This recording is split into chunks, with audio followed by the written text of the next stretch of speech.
Hello बच्चों, कैसे हैं आप। मैं हूं रहमान सर और हमारे इस एमपी पॉइंट्स चैनल पर आपका बहुत बहुत स्वागत है। ठीक बेटा, जैसा कि आप लोग जानते हैं कि कक्षा 10 और कक्षा 12 की जो बोर्ड परीक्षाएं चल रही हैं, जो कक्षा 10 के जो विद्यार्थी हैं उनका एक पेपर रह गया है जो 3 मार्च 2023 को होने वाला है। यानी जो पेपर है बेटा हमारे पास सामाजिक सामाजिक विज्ञान का पेपर। ठीक बेटा, यानी 3 मार्च 2023 सामाजिक विज्ञान का जो पेपर होने वाला है वो हम आपको यहाँ पर एक पेपर दिखाएंगे जो 2023 का ही पेपर होगा। बस इसी प्रकार का आपका पेपर 3 मार्च 2023 को आने वाला है और आप हमारे इस वीडियो को बिना स्किप किए हुए पूरा देखें लास्ट तक। और मैं आपको इसमें बताऊंगा कि आपको पेपर किस प्रकार से पूछा जाएगा और आप इस वीडियो को देखने के बाद आप 70 में 70 नंबर पूरे ला सकते हैं। तो बेटा, आपका स्वागत है हमारे इस चैनल पर और मैं इसमें आपको बहुत ही अच्छी एक ज़बरदस्त आपको ट्रिक बताने वाला हूं, जो ट्रिक मैं आपको वीडियो के लास्ट में बताऊंगा। और आप लोग केवल 10 कम से कम आप 20 मिनट का हमारा वीडियो होगा जिसमें आपको समझने के बाद आप पूरे के पूरे नंबर ला सकते हैं। तो ठीक बेटा, वेलकम है आपका हमारे इस चैनल पर। तो ठीक बेटा, देखिएगा हम आपको एक पेपर दिखा रहे हैं। देखिए, इस प्रकार का आपका पेपर होगा, यानी सामाजिक विज्ञान कक्षा 10, जो पूर्णांक होगा 70 अंक का। आपको समय इस पेपर में भी ठीक उसी प्रकार दिया जाएगा जिस प्रकार की हमें और पेपरों में मिला है। समय 3 घंटे 15 मिनट ही होगा। निर्देश को आपको बहुत ध्यान से पढ़ना है कि निर्देश क्या दिया रखा है। सामान्य निर्देश सबसे पहला है कि प्रारंभ के 15 मिनट परीक्षार्थियों को प्रश्न पत्र पढ़ने के लिए निर्धारित है। यानी इस प्रश्न पत्र में भी आपको शुरुआत के जो 15 मिनट होंगे वो आपको प्रश्न पत्र पढ़ने के लिए दिए जाएंगे। उसके बाद दूसरा है कि यह प्रश्न पत्र 2 खंडों आ और बा में विभाजित है। यह प्रश्न पत्र जो होगा आपका 2 खंडों में विभाजित होगा, आ और बा में। तीसरा पॉइंट है कि खंड आ में 20 अंक के बहुविकल्पी हैं। यानी जो खंड आ होगा आपका उसमें आपको 20 नंबर के बहुविकल्पी प्रश्न करने को मिलेंगे जो एक एक नंबर के होंगे। चौथा पॉइंट है खंड बा में 50 अंकों का है। इसमें वर्णात्मक 1 अंक और वर्णात्मक 2 एवं मानचित्र संबंधी 2 प्रश्न। यानी खंड बा जो आपको इस प्रश्न पत्र में मिलने वाला है वो आपको 50 अंकों का मिलेगा और इसमें 2 प्रश्न आपको मानचित्र संबंधी मिलेंगे। मानचित्र का मतलब जो नक्शे से संबंधित आपको मिलेंगे, जिसमें आपको नक्शा भरना पड़ेगा। इतनी बात हमारी समझ रहे हैं। अब चलिए बेटा, इसमें कुछ जो हम क्वेश्चन दिए रखे हैं वो हम आपको क्वेश्चन इसमें सोल्व कराएंगे। बस आप पेपर को पूरा ध्यान से देखें, पूरा वीडियो को, और इसमें हम आपको जो प्रश्न बताएंगे उससे आपको कम से कम 50 प्रश्न आपको परीक्षा में निश्चित ही मिल ही जाएंगे। तो देखिए, खंड आ करने वाले हैं बहुविकल्पीय प्रश्न। पहला है निर्देश की निम्नलिखित विकल्पों में से सही उत्तर चुनकर अपनी उत्तर पुस्तिका में लिखिए। पहला प्रश्न बेटा है कि नेपोलियन का संबंध किस देश से था। यानी इसमें तो नीचे 4 ऑप्शन दिए थे। Number 1 Germany, number 2 Italy, France, England. तो इसमें बेटा सही जो है वो हमारा फ्रांस, यानी फ्रांस जो है इसमें हमारा बिल्कुल सही ही ऑप्शन है। चलिए दूसरी बात करते हैं। दूसरा पॉइंट हमारे पास है, ध्यान देखिएगा, दूसरा पॉइंट जो हमारे पास रहेगा, ठीक है बेटा, एक बात को आपको इसमें ध्यान रखना है कि हमारे पास जो पेपर है इसमें हम टिक कर दे रहे हैं, लेकिन आप लोगों को पेपर में टिक नहीं करना है। आपको जो OMR सीट मिलेगी उस पर आपको भरना है कि आपका ए सही है या बी सही है या फिर डी सही है। पेपर में आपको नहीं करना। हम आपको पेपर इसलिए करके दिखा रहे हैं क्योंकि अधिक समय ना लगे और हम आपको सही ऑप्शन केवल बता दें। ठीक है, दूसरा क्वेश्चन देखिएगा कि इटली का एकीकरण किसके नेतृत्व में किया गया।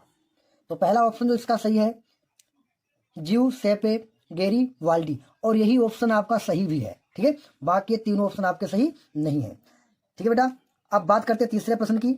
ठीक है, वह उद्योगपति जिसने 1920 के दशक में लागत को कम करने का निर्णय किया। यानी तीसरे ऑप्शन में आपको है Bill Gates, JB Fulton, Henry Ford. तो आपका हेनरी फोर्ड ही। ठीक है बेटा, बात करते हैं क्वेश्चन नंबर 4 पर कि लिखा है निम्नलिखित में से कौन सी विशेषता 1929 ईस्वी की महामंदी की नहीं है। कृषि उत्पादों की कीमतों में गिरावट, काफी संख्या में लोग बेरोजगार हो गए थे, आय और व्यापार में काफी गिरावट आई। तो यही वाला आपका ऑप्शन सही है कि आय और व्यापार में काफी गिरावट आई। अब बात करते हैं क्वेश्चन नंबर 5 की कि सविनय अवज्ञा आंदोलन कब चलाया गया? 1920 में, 1927 में, 1930 में या फिर 1935 में? तो आपका यही ऑप्शन सही है कि 1930 में। अब बात करते हैं क्वेश्चन नंबर 6 की, जिसमें लिखा बेटा कि चोरी चोरा कांड किस वर्ष हुआ? पहला है सन 1922 में, सन 1924 में, तीसरा सन 1925 में, फिर डी वाला है सन 1930 में। तो आपका इसमें बेटा ऑप्शन नंबर ए यानी पहला वाला सही कि चोरी चोरा कांड किस वर्ष हुआ था? 1922 में हुआ था। कौन सा ऑप्शन है बेटा इसमें? 1922 में हुआ था। अब बात करते हैं क्वेश्चन नंबर 7 की। संघात्मक शासन प्रणाली में अधिकारों का विभाजन होता है। नंबर पहला है केंद्र एवं राज्यों के मध्य, केंद्र एवं राज्यों के मध्य। तो बेटा इसमें आपका पहला वाला ही ऑप्शन सही है, केंद्र एवं राज्यों के मध्य, यानी संघात्मक शासन प्रणाली में अधिकारों का विभाजन होता है केंद्र एवं राज्यों के मध्य। दूसरा बी एवं राज्य एवं अन्य राज्यों के बीच। तो आपका पहला वाला ही ऑप्शन सही है, तो आपको वही सही करके लगा देना है। ठीक है, अब बात करते हैं आगे क्वेश्चनों की, यानी इस प्रकार हमारे 7 क्वेश्चन कंप्लीट होते हैं। अब हम बात करते हैं क्वेश्चन नंबर 8 की। तो बहुत ध्यान से आपको समझना है बेटा, हम पूरे क्वेश्चन को हल कराने वाले हैं। क्वेश्चन नंबर 8 में है कि निम्नलिखित में से किसमें महिलाओं के लिए आरक्षण सुनिश्चित है? विधान सभाओं में, लोकसभा में, पंचायती राज संस्थाओं में, राज्यसभा में।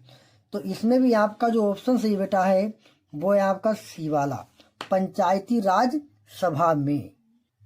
ठीक है बेटा, तो आप कौन सा इसमें है? पंचायती राज संस्थाओं में। अब बात करते हैं क्वेश्चन नंबर 9 की कि समकालीन विश्व में शासन का एक प्रमुख रूप है। समकालीन विश्व में शासन का एक प्रमुख रूप है लोकतंत्र में, राजतंत्र में, तानाशाह में, इनमें से कोई नहीं। तो इसमें आपका बेटा क्वेश्चन आपका सही है पहला वाला, लोकतंत्र में, यानी समकालीन विश्व में शासन का एक प्रमुख रूप है लोकतंत्र में। अब बात करते हैं क्वेश्चन नंबर हम लोग 10 की, जिसमें लिखा है किसी लोकतांत्रिक शासन व्यवस्था में समस्या होती है। लोकतंत्र की चुनौतियां, प्रतिनिधियों की चुनौतियां, जनता की चुनौतियां, तानाशाहों की चुनौतियां। तो इसमें बेटा आपका सही है क्वेश्चन नंबर बी वाला, प्रतिनिधियों की चुनौतियां। ठीक है, अब बात करते हैं क्वेश्चन नंबर 11 की। तो क्वेश्चन नंबर 11 में क्या लिखा है कि पर्वतों पर मृदा अपरदन का साधन है। ठीक बेटा, कि पर्वतों पर मृदा अपरदन का साधन है पवन या हिमनद, जल, ये सभी। तो इसमें आपका ऑप्शन सही है ये सभी। ठीक है, अब बात करते हैं क्वेश्चन नंबर 12 की। निम्नलिखित में से किस राज्य में काली मिट्टी पाई जाती है? आपको बताना है कि निम्नलिखित में से किस राज्य में काली मिट्टी पाई जाती है। नंबर 1 झारखंड, गुजरात, राजस्थान, बिहार। यानी गुजरात में जो है काली मिट्टी पाई जाती है। क्वेश्चन 13 है कि चिपको आंदोलन संबंधित है, यानी चिपको आंदोलन किससे संबंधित है? मृदा संरक्षण से, वन संरक्षण से, जल संरक्षण से, वायु संरक्षण से। तो इसमें आपका सही मृदा संरक्षण से। ठीक है बेटा, बात करते हैं क्वेश्चन 14 की कि सुंदरबन राष्ट्रीय पार्क किस राज्य में स्थित है? असम में, उड़ीसा में, पश्चिम बंगाल में, मध्य प्रदेश में। तो ये आपका ये वाला सही पश्चिम बंगाल में। इन जो सुंदरबन राष्ट्रीय पार्क जो स्थित है वो बेटा हमारा पश्चिम बंगाल में। अब बात करते हैं क्वेश्चन नंबर 15 की, जिसमें लिखा है विदेशी व्यापार किनके मध्य होता है? यानी जो विदेशी व्यापार होता है वह किनके मध्य होता है? तो देखिए विदेशी व्यापार जो होता है वह 2 देशों के मध्य होता है। कहाँ होता है बेटा? 2 देशों के मध्य, यानी इसमें ये वाला हमारा ऑप्शन सही है। अब हमारे पास क्वेश्चन आ रहा है 16, जो लिखा निम्नलिखित में से किस वस्तु का निर्यातक भारत नहीं है? तो इसमें है काफी, उर्वरक, तंबाकू, चाय। तो इसमें उर्वरक, यानी उर्वरक का भारत जो है वो निर्यातक नहीं है। अब बात करते हैं क्वेश्चन नंबर 17 की, जिसमें लिखा है कि निम्नलिखित में से किस राज्य की प्रति आय सर्वाधिक है? नंबर 1 हरियाणा, बिहार, राजस्थान, मेघालय। तो इसका पहला वाला ऑप्शन सही है, हरियाणा। अब बात करते हैं विकास को मापने के लिए या मापने हेतु आय के अतिरिक्त कौन सा मापदंड है? साक्षरता दर, स्वास्थ्य, प्रति व्यक्ति आय, ये सभी। तो ये प्रति व्यक्ति आय, ये वाला आपका क्वेश्चन बिल्कुल ही सही रहेगा। अब बेटा इसमें हमारे पास 2 क्वेश्चन आपके पास और भी रह गए हैं जो आपको परीक्षा में आपसे पूछे जाने वाले हैं, ध्यान दीजिएगा। उपभोक्ता के अधिकारों में शामिल है, उपभोक्ता के अधिकारों में शामिल है प्रतिनिधित्व का अधिकार, क्षतिपूर्ति निवारण का अधिकार, चुनने का अधिकार, ये सभी। तो इसमें ये वाला सही है, ये सभी। अब बात करते हैं इसमें कि विश्व व्यापार संगठन की स्थापना कब हुई? 1 जनवरी 1993 को, 1 जनवरी 1995 को, 1 जनवरी 1990 को, 1 जनवरी 1985 को। तो इसमें बेटा आपका सही है कि 1 जनवरी 1995 को। चलिए बात करते हैं इसमें आगे क्वेश्चनों पर कि और हमें क्वेश्चन किस प्रकार के मिलेंगे। तो देखिए अब यहाँ से आपका शुरू हो जाएगा खंड बा, बहुत ध्यान समझेंगे। यहाँ पर से शुरू आपका हो जाएगा खंड बा, जिसमें लिखा है कि उत्तर में लगभग 80 शब्दों में दीजिए। आपको इसका उत्तर जो देना है वो लगभग में आपको 80 शब्दों में देना है। तो पहला क्वेश्चन, यूरोप के राष्ट्रवाद के विकास में संस्कृत का क्या योगदान था? और इसी प्रकार अथवा में लगा है। अगर आप करना चाहते कि यूरोप के राष्ट्रवाद के विकास में संस्कृत का क्या योगदान था, ये 4 अंक में आपको दिया जाएगा। यदि आप इसको नहीं करना चाहते हैं तो आपको नीचे क्वेश्चन अथवा में लगा है जो लिखा है साइमन कमीशन की रिपोर्ट से कांग्रेस क्यों असंतुष्ट था। ठीक है, तो आप जो करना चाहें वो क्वेश्चन आप कर सकते हैं। चाहे आप ऊपर वाला कर दें, यूरोप के राष्ट्रवाद के विकास में संस्कृत का क्या योगदान था, या फिर आप कर सकते हैं साइमन कमीशन की रिपोर्ट से कांग्रेस क्यों असंतुष्ट थी। तो इसमें से आप कोई सा भी क्वेश्चन कर सकते हैं। दूसरे क्वेश्चन की हम बात कर रहे हैं यहाँ पर कि लोकतंत्र की मुख्य विशेषताएं क्या हैं। या तो आप ये करें कि लोकतंत्र की मुख्य विशेषताएं क्या हैं, इसमें आपको 4 नंबर मिलेंगे। या फिर आप कर सकते हैं कि लोकतंत्र किस प्रकार उत्तरदायी जिम्मेदार था बेस सरकार का गठन करता है। या फिर आप कर सकते हैं कि सड़क परिवहन के, देखिए इन दोनों में से आपको केवल एक करना है, चाहे एक ये वाला करें और चाहे एक ये वाला करें।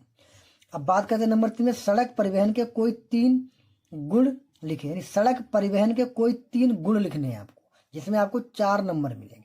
बात समझ रहे? ये तो बहुत सिंपल क्वेश्चन है। सड़क परिवहन के बारे में तो प्रत्येक बच्चा जानता होता है।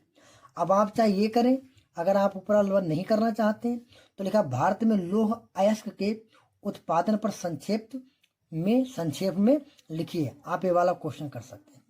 या फिर चौथा क्वेश्चन आप करना चाहते तो चौथा करें कि आर्थिक विकास से आप क्या समझते हैं, या फिर मनरेगा 2005 के उद्देश्य लिखिए। या तो आप आर्थिक विकास से आप क्या समझते हैं ये लिख सकते हैं, या फिर आप लिख सकते हैं मनरेगा 2005 के उद्देश्य लिखिए। अब अगला क्वेश्चन जो आपका आएंगे वो आएगा वर्णनात्मक 2। ये वर्णनात्मक फर्स्ट था, ये वर्णनात्मक 2 आएगा।